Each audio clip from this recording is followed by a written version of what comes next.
प्रिय श्रद्धालुओं, जय श्री कृष्णा, जय श्री राम, जय श्री राधे राधे, जय श्री महाकाल। इस प्रवचन में आपको श्रवण कराएंगे सकट भंजन, यमलार्जुन उद्धार, ब्रजवासियों का गोकुल से वृंदावन में जाना और वर्षा वर्णन। श्री पराशर जी बोले, एक दिन छकड़े के नीचे सोए हुए मधुसूदन ने दूध के लिए रोते रोते ऊपर को लात मारी। उनकी लात लगते ही वह छकड़ा लौट गया। उसमें रखे हुए कुंभ और भांड आदि टूट गए और वह उल्टा जा पड़ा। हे ध्वज, उस समय हाहाकार मच गया। समस्त गोप गोपीगण वहाँ आ पहुँचे और फिर उस बालक को उतान सोए हुए देखा। तब गोपगण पूछने लगे कि इस छकड़े को किसने उलट दिया, किसने उलट दिया। तो वहाँ पर खेलते हुए बालकों ने कहा कि इस कृष्ण ने ही गिराया है।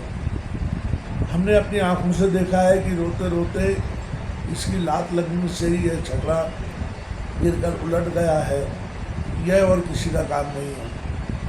यह सुनकर गोपगण के चित्त में अत्यंत विस्मय हुआ तथा नंद गोप ने अत्यंत चकित होकर बालक को उठा लिया।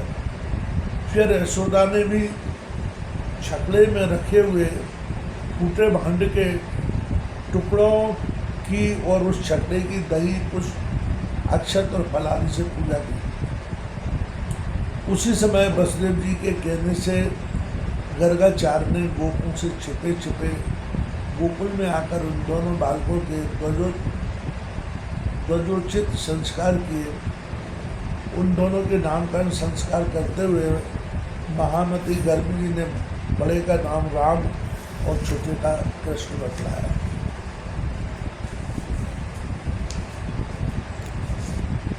हे विप्र, वे दोनों बालक थोड़े ही दिनों में गंगों के गोष्ठ में रेंगते रेंगते हाथ और घुटनों के बल चलने वाले हो गए। गोबर और राख भरे शरीर से इधर उधर घूमते हुए उन बालकों को यशोदा और रोहिणी रोक नहीं सकी। कभी वे गौओं के गोश में खेलते और कभी बछड़ों के मध्य में चले जाते तथा कभी उसी दिन जन्मे हुए बछड़ों की पूंछ पकड़कर खींचने लगते। एक दिन जब यशोदा सदा एक ही स्थान पर साथ साथ खेलने वाले उन दोनों अत्यंत चंचल बालकों को न रोक सकी, तो उसने अनायासी सब कर्म करने वाले कृष्ण को रस्सी के कटी भाग में कसकर उखल में बांध दिया और रोषपूर्वक इस प्रकार कह दे रही, अरे चंचल, अब तुझमें सामर्थ्य हो तो चला जा। ऐसा कहकर कुटुंबी यशोदा अपने घर के धंधे में लग गई। अब उनके गृहकार में व्यग्र हो जाने पर कमल नयन कृष्ण उखल को खींचते खींचते यमलार्जुन के बीच में गए और दोनों वृक्षों के बीच में तिरछी पड़ी हुई उखल को खींचते हुए उन्होंने ऊंची शाखों वाले यमलार्जुन वृक्ष को उखाड़ डाला। उनके उखड़ने का कटकट शब्द सुनकर वहाँ ब्रजवासी लोग दौड़ आए और उन दोनों महान वृक्षों को उनके बीच में कमर में रस्सी से कसकर बंधे हुए बालक को नन्हे नन्हे अल्प दांतों की श्वेत किरणों से शुभ्र हास्य करते देखा। तभी से रस्सी से बांधने का कारण उनका नाम दामोदर पड़ा। तब नंद गोप आदि समस्त वृद्ध गोपों ने महान उत्पातों के कारण अत्यंत भयभीत होकर आपस में यह सलाह की, अब इस स्थान पर रहने का हमारा कोई प्रयोजन नहीं है, हमें किसी और महावन की ओर चलना चाहिए, क्योंकि यहाँ नाश के कारण स्वरूप पूतना पर छकड़े का लौट जाना तथा आंधी आदि किसी दोष के बिना ही वृक्षों का गिर पड़ना इत्यादि बहुत से उत्पाद दिखाई देने लगे। अतः जब तक कोई भूमि संबंधी महान उत्पात ब्रज को नष्ट न करे तब तक शीघ्र ही हम लोग इस स्थान से वृंदावन को चल दें। इस प्रकार वे समस्त ब्रजवासी चलने का विचार कर अपने अपने कुटुंब के लोगों से कहने लगे, शीघ्र चलो, देरी मत करो। तब वे ब्रजवासी वत्सपाल दल बांधकर एक क्षण में ही छकड़ों और गऊओं के साथ उन्हें हाँकते हुए चल दिए।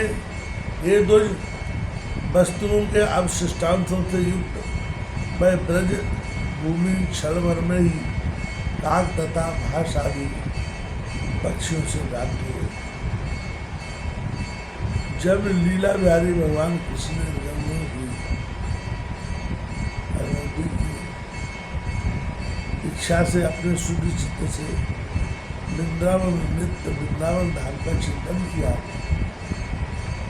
इससे हे दुर्योत्तम अत्यंत रुक्ष ग्रीष्म काल में भी वहाँ वर्षा ऋतु के समान सब नवीन धूप उत्पन्न हो गई। तब चारों ओर अर्धचंद्राकार से छकड़ों की बाड़ लगाकर वे समस्त ब्रजवासी वृंदावन में रहने लगे। तदनंतर राम और कृष्ण भी बच्चों के रक्षक हो गए और एक स्थान पर रहकर गोष्ठ में बाल लीला करते हुए विचरने लगे। वे काक पक्षधारी दोनों बालक सिर पर मयूर पिच्छका मुकुट पहनकर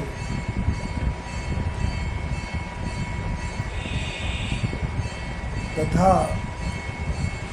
वर्ण पुष्पों के कर्णभूषण पहन ग्वालोचित बंसी आदि से सब प्रकार के बाजों की ध्वनि करते तथा पत्तों के बाज से ही नाना प्रकार की ध्वनि निकालते। स्कंद के अंशभूत शाख विशाख कुमारों के समान हंसते और खेलते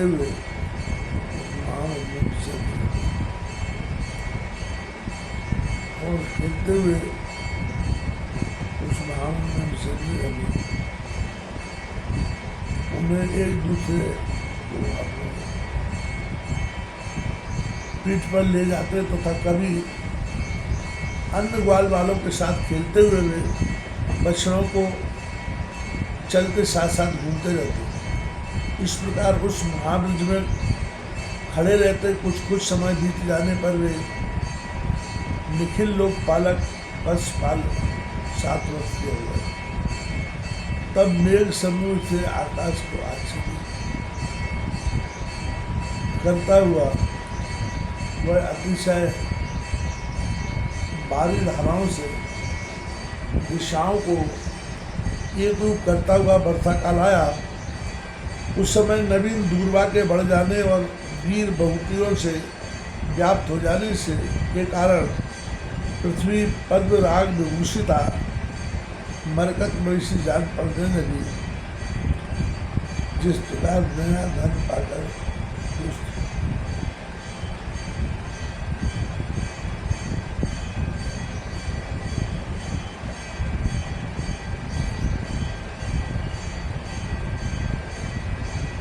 पुरुषों का चित्त उच्छृंखल हो जाता है, उसी प्रकार नदियों का जल सब और अपना निर्दिष्ट मार्ग छोड़कर बहने लगा।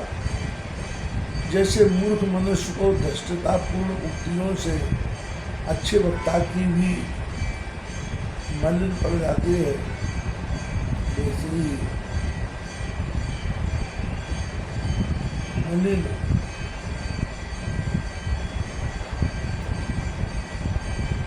मेघों से आच्छादित रहने के कारण निर्मल चंद्रमा भी शोभाहीन हो गया। जिस प्रकार विवेकहीन राजा के संग में गुणहीन मनुष्य प्रतिष्ठा प्राप्त कर लेता है, उसी प्रकार प्रकाशन मंडल में गुण रहित इंद्रधनुष स्थित हो गया। दुराचारी पुरुष में कुलीन पुरुष की निष्कपट शुभ चेष्टा के समान मेघ मंडली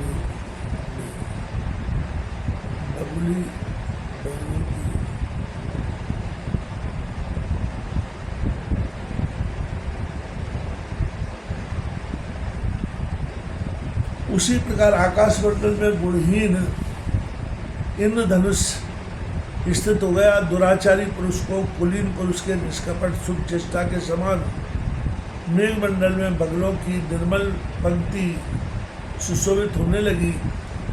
श्रेष्ठ पुरुष के साथ दुर्जन की मित्रता के समान अत्यंत चंचला विद्युत आकाश में स्थिर न रह सकी। महामूर्ख मनुष्यों की अन्यार्थिका युक्तियों के समान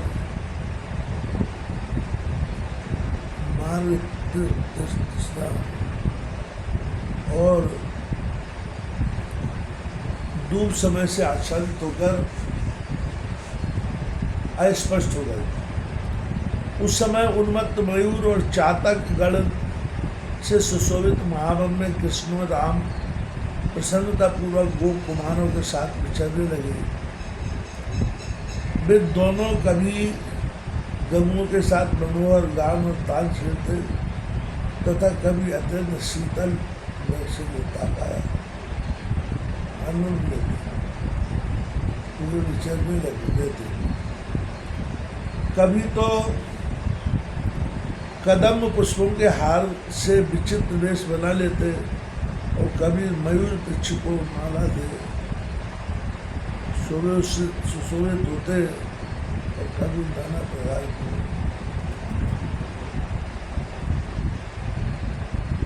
पर्वतीय धातुओं से अपने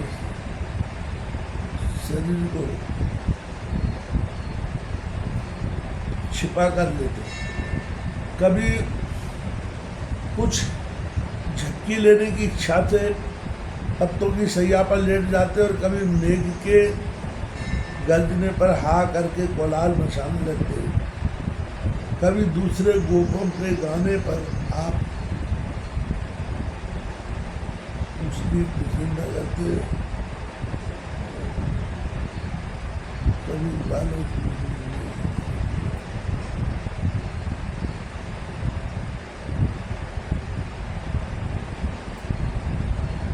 ग्वालों की सी बांसुरी बजाते हुए मयूर की बोली का अनुकरण करने लगते। इस प्रकार वे दोनों अत्यंत प्रीति के साथ नाना प्रकार के भावों से परस्पर खेलते हुए प्रसन्न चित्त से उस काम में विचरने लगे। सायंकाल के समय